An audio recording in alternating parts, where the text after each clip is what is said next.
بسم اللہ الرحمن الرحیم۔ محترم ناظرین کرام، حضرت عمر فاروق رضی اللہ تعالی عنہ کا دور ہے اور انہوں نے شام کی طرف ایک لشکر حضرت ابو عبیدہ ابن الجراح رضی اللہ تعالی عنہ کی قیادت میں بھیجا۔ تو حضرت ابو عبیدہ جب ان کو لے کر شام میں پہنچے تو بیت المقدس کے شہر کی فصیلیں عیسائیوں نے بند کر دیں اور قلعے میں محصور ہو گئے، شہر کے دروازے کھولنے سے انکار کر دیا۔ تو مسلمانوں نے اس شہر کا محاصرہ کر لیا۔ اب سردی کے دن تھے اور سردی بھی زوروں پر تھی، سخت اور شدید سردی تھی، لیکن اس کے باوجود مسلمانوں نے ہمت نہ ہاری اور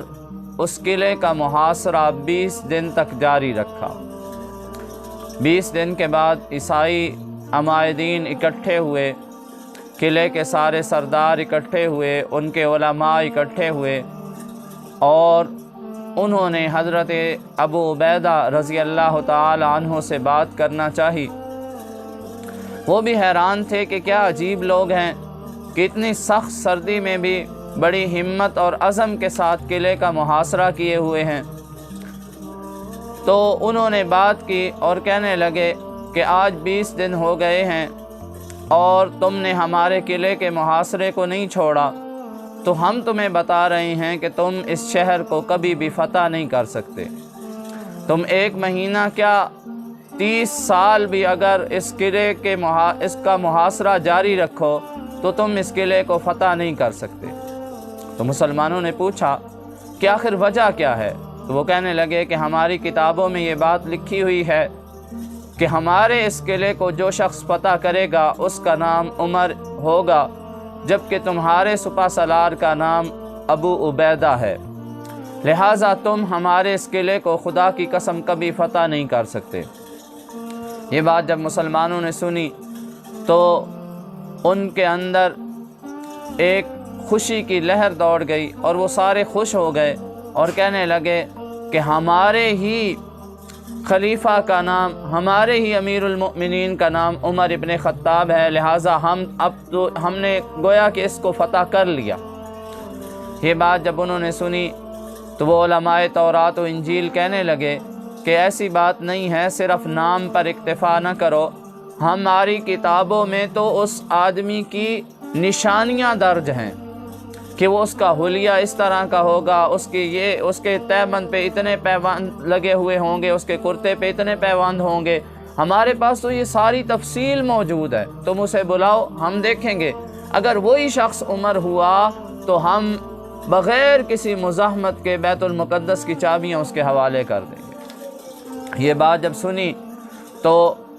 مسلمانوں نے سمجھا کہ ہو سکتا ہے یہ عیسائیوں کی کوئی چال ہو اور وہ خلیفہ امیر المؤمنین حضرت عمر فاروق رضی اللہ تعالی عنہ کو کسی جال میں پھنسانا چاہ رہے ہوں۔ تو انہوں نے تجربے کے طور پر ایک فوجی، ایک سپاہی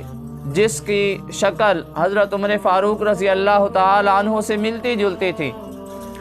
تو اس کو کہا کہ یہ عمر ہے۔ جب اسے پیش کیا گیا تو انہوں نے اس کو بڑے غور سے دیکھا اور کہنے لگے خدا کی قسم یہ عمر کے مشابہ تو ہے لیکن یہ عمر نہیں ہے۔ جب یہ بات انہوں نے کی تو پھر حضرت عمر فاروق رضی اللہ تعالی عنہ کو پیغام بھیجا گیا، تو حضرت عمر فاروق رضی اللہ تعالی عنہ وہاں سے روانہ ہوئے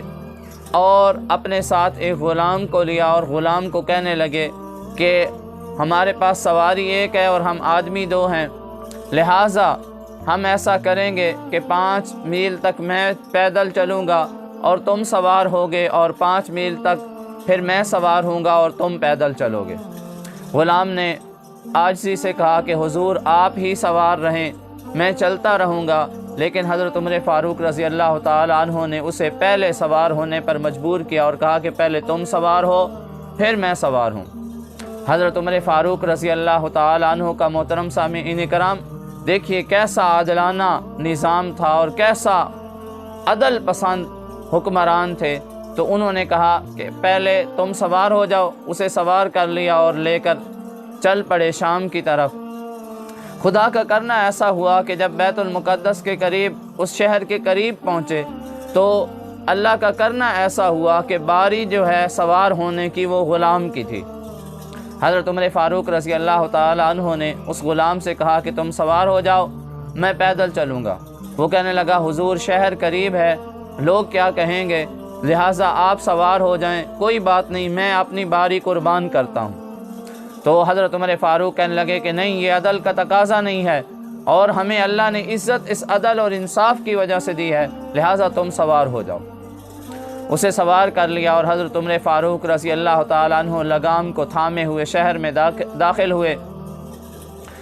تو مسلمان تو اس انتظار میں تھے کہ حضرت عمر پہنچنے والے ہیں، تو ان کے اندر خوشی کی لہر دوڑ گئی اور مسلمان نعرے لگانے لگے، جا عمر، جا عمر، عمر آ گیا، عمر آ گیا۔ فصیل پر چڑھ کر جب انہوں نے دیکھا تو اونٹ پر جو سوار تھا آدمی، اس کو غور سے دیکھتے ہوئے وہ کہنے لگے کہ یہ تو وہ عمر نہیں ہے جو ہماری کتابوں میں لکھا ہوا ہے۔ لیکن مسلمانوں نے انہیں بتایا کہ تم جس کو دیکھ رہے ہو وہ تو عمر کا غلام ہے، عمر تو وہ ہے جو اس کی لگام تھامے ہوئے ہے، جو اس سواری کی لگام تھامے ہوئے ہے، عمر تو وہ ہے۔ جب انہوں نے یہ بات سنی اور حضرت عمر فاروق رضی اللہ عنہ قریب آ گئے تو انہوں نے پھر کیا کیا کہ حضرت عمر فاروق رضی اللہ تعالیٰ عنہ کے کرتے کو دیکھا، اس پر حتیٰ کہ لگے ہوئے ان